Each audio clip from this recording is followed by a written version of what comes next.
क्या आपको नहीं लगता कि इस तरह का मंच बिहार को जरूरत है, जो कि सिर्फ इलेक्शन तक ही सीमित ना हो? ऐसा नहीं है कि केवल जिंदाबाद जिंदाबाद करना, नहीं। जो पत्रकारिता है, ये आपका शौक था या मजबूरी थी? जनसुराज पार्टी जो आई और 243 सीटों पर या ईवीएम से रिलेटेड कुछ? बीजेपी सत्ता में बैठी है सभी राज्यों में, उसके सरकार है। हर इंसान बुरा ही थोड़ी होता है, विरोधी बुरा नहीं होता है। लालू प्रसाद यादव जी के टाइम में जीन निकलते थे मतपेट, उनके जीन उनके वोट थे भाई। तो राम ने लक्ष्मण को भेजा था ये रावण के पास। राम को भी पता था कि रावण में। सबसे पहले सभी को नमस्कार। हमारे चैनल पे हमारे साथ हैं विचार मंच के मुख्य प्रवक्ता रोहतास जिले के माननीय नरेंद्र सिंह जी। आइए इनसे बात करेंगे। सबसे पहले मेरे यही क्वेश्चन है कि विचार मंच है क्या सर? नमस्कार। विचार मंच के बारे में जानना उसके शब्दों से ही पूरा हो जाएगा। विचारों को रखने का एक मंच है, ये कोई पॉलिटिकल मंच नहीं है। भले ही इसको जनसुराज के प्लेटफॉर्म पर लोगों ने रखा है, लेकिन मैंने जो महसूस किया है कई बार कि वहां पर आलोचनाएं भी सुनी जाती हैं। आप में क्या गलती है, आप क्या गलती कर रहे हो, बिहार के परिप्रेक्ष्य में क्या होना चाहिए, आप कर क्या रहे हो, इन सब चीजों को सुना जाता है। तो उसी के पूरे प्रारूप को जब एक नाम देने की प्रक्रिया सामने आई तो नाम निकनेम टाइप का ही होना चाहिए ना। लंबा चौड़ा देने पर कोई ना सुनता है, ना पढ़ता है, ना वो ये करता है। तो विचार मंच इसका नाम है। विचार करने वाले लोगों का और विचार रखने वाले लोगों का ये मंच है, तो विचार मंच हो गया। तो जैसे बताया आपने कि पत्रकार और इसमें वकीलों का जो संगठन है, ये लोग अपने अपने विचार को रखते हैं, तो विचार मंच जो है इससे आम जनता को क्या फायदा होगी? बुद्धिजीवियों का मंच है, पत्रकार का ही नहीं कहिए, बुद्धिजीवी जो भी जिस सेक्टर के बुद्धिजीवी हैं उनका मंच है। और आम जनता के फायदे की जब आप बात कर रहे हैं तो आम जनता के फायदे को इस संदर्भ में आप देखिए। अगर एक डॉक्टर एक पेशेंट को इंजेक्ट करता है, इंजेक्शन देता है, तो इंजेक्शन सीधे रोग तक थोड़ी जाता है, वो तो बॉडी में जाता है। बॉडी के ऑर्गन्स को वो केमिकल्स मिलते हैं या वो विटामिन मिलते हैं, उसके बाद उस रोग पर जाकर के वो अटैक करते हैं या उन्हें शिथिल कर देते हैं। तो विचार मंच किसी के माध्यम से अपनी बातों को मतलब अप्लाई करता है। विचार मंच अपनी बात आप तक रख दिया और आपका काम है कि आप उसको कैसे आम लोगों के बीच पहुंचा रहे हैं या उससे कैसे आम लोगों को लाभ पहुंचा रहे हैं। जनसुराज और विचार मंच में क्या संबंध है? जनसुराज ने ही इस मंच को मतलब बनाया। अच्छा। लेकिन जनसुराज ने इस मंच को बहुत ज्यादा फ्रीडम दे दिया। ऐसा नहीं है कि केवल जिंदाबाद जिंदाबाद करना, नहीं। जनसुराज में जो गलतियां होंगी उसको भी सामने रखना है, जो अच्छाइयां हैं उसको भी रख देना है।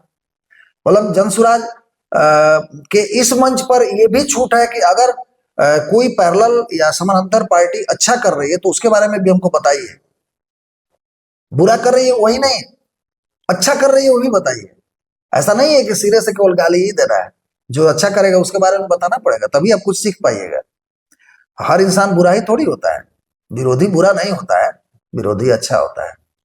एक एग्जाम्पल है, रावण जब मारा गया था ना, तो राम ने लक्ष्मण को भेजा था नीति ज्ञान के लिए रावण के पास।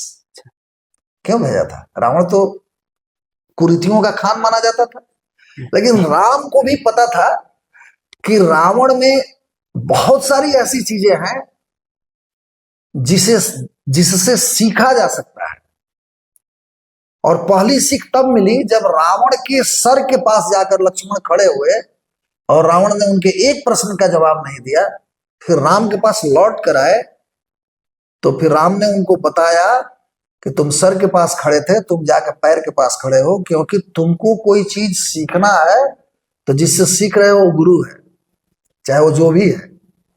तो विचार मंच उसी तरह का मंच है जो सबकी गलतियां और सबकी अच्छाइयों को सामने रखता है। आप उससे सीखना है सीखिए, नहीं सीखना है मत सीखिए। तो विचार मंच क्या इलेक्शन तक ही रहेगी कि इसके बाद इसका भी अस्तित्व रहेगा? ये हम नहीं जानते हैं, ये मेरे बस की बात नहीं है। हमें अच्छा लगता है अपने विचारों को रखना, तो जिस मंच पे लोग बुलाते हैं मैं जाकर के रख देता हूँ अपनी बात। मुझे अच्छा लगता है और मैं ये कहता हूँ अगर मेरे विचार बुरे हैं तो उसको भी बताना चाहिए ना। कोई भी हम हर चीज अच्छी थोड़ी बता सकते हैं, बुरी चीज भी बता सकते हैं, गलती भी होगी मुझसे। क्या आपको नहीं लगता कि इस तरह का मंच बिहार को जरूरत है, जो कि सभी पार्टी के लोग आके वहां पे अपनी अपनी राय रखें, वो इलेक्शन से रिलेटेड हो या बिहार के विकास से रिलेटेड हो, जो कि सिर्फ इलेक्शन तक ही सीमित ना हो। कायदे से तो मैं ये कहूंगा कि एक प्रणाली अमेरिकन संसद प्रजातंत्र में एक है कि जितने भी कैंडिडेट्स होते हैं माने जिस फॉर्म के हों उन लोग को सामने ला करके और उनसे क्रॉस क्वेश्चन होते हैं कि आपकी विदेश नीति क्या होगी, आपकी आर्थिक नीति क्या होगी, आपकी औद्योगिक नीति क्या होगी। मतलब ये सब चीजों पर जो क्वेश्चंस आम लोग करते हैं, जो बुद्धिजीवी लोग करते हैं, और उनके आंसर्स पर तय होते हैं कि आप देश को या राज्य को या अपने जिले को क्या देने जा रहे हैं। तो ये तो होना चाहिए ना। आप जब तक से कि बुद्धिजीवियों को फेस नहीं करेंगे, उनके क्वेश्चन को फेस नहीं करेंगे, तो लोग जानेंगे कैसे कि आप अब अभी के जो लाइव डिबेट चल रहे हैं उस डिबेट से पब्लिक को क्या मिलती है? गाली गलौज और चिल्लाहट के अलावा कोई व्यक्ति लाइव डिबेट में कभी कहता है? आराम से अपनी बात कह सकता है? नहीं कहता है। नहीं कहता है। जूतम पैजार तक हो जाते हैं, लाइव शो में जूतम पैजार तक हो जाते हैं। तो ये मंच थोड़ी हो सकता है, ये मंच होगा? आप बताइए। जैसा कि आप एक कॉलेज में पढ़ाते भी हैं। हाँ। और आपको बताएं कि आपके किसान भी हैं, खेती भी करते हैं। बिल्कुल करता हूँ। और साथ में पत्रकारिता भी देखते हैं। हाँ। और आप एक वकील भी हैं। ठीक है।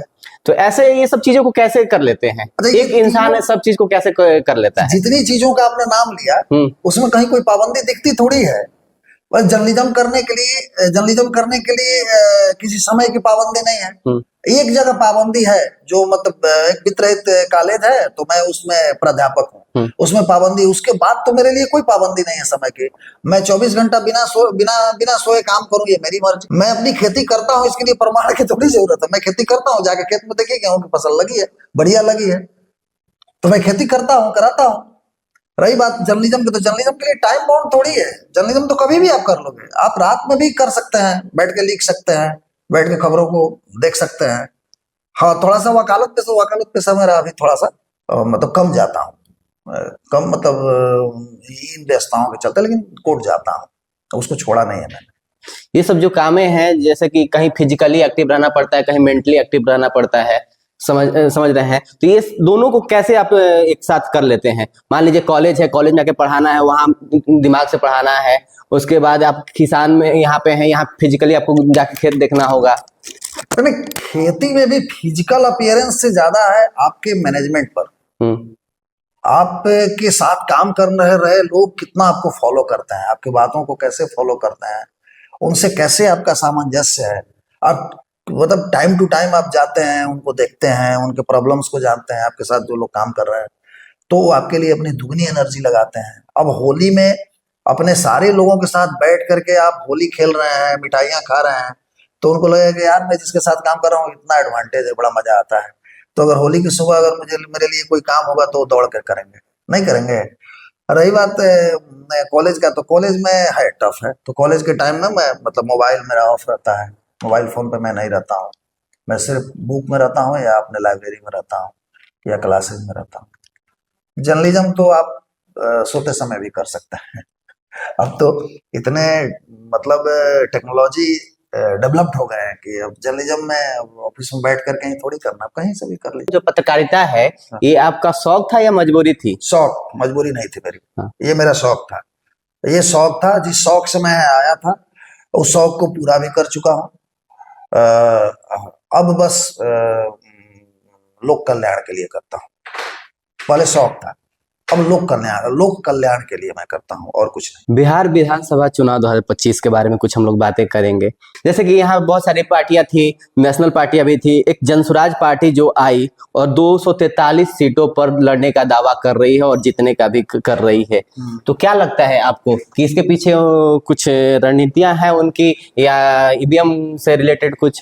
ईवीएम वाली कोई बात नहीं। जैसे कि स्टेटमेंट आया कि ईवीएम में नहीं, ये तो मतलब ऐसे होता तो बीजेपी सत्ता में बैठी है, सभी राज्यों में उसके सरकारें होती है, ये सब चीजें। अब लालू प्रसाद यादव जी के टाइम में जीन निकलते थे मतपेटियों से, तो क्या मतलब उसको, अरे उनके जीन उनके वोट थे भाई। और अब ईवीएम पर हाय तो मेरी समझ से परे है। अब मतलब मेरी समझ से परे है। मैं ये नहीं कह रहा हूं कि मेरी समझ सर्वोपरि है। ईवीएम पर हाय तो मेरी समझ से परे है। अब आगे जो भी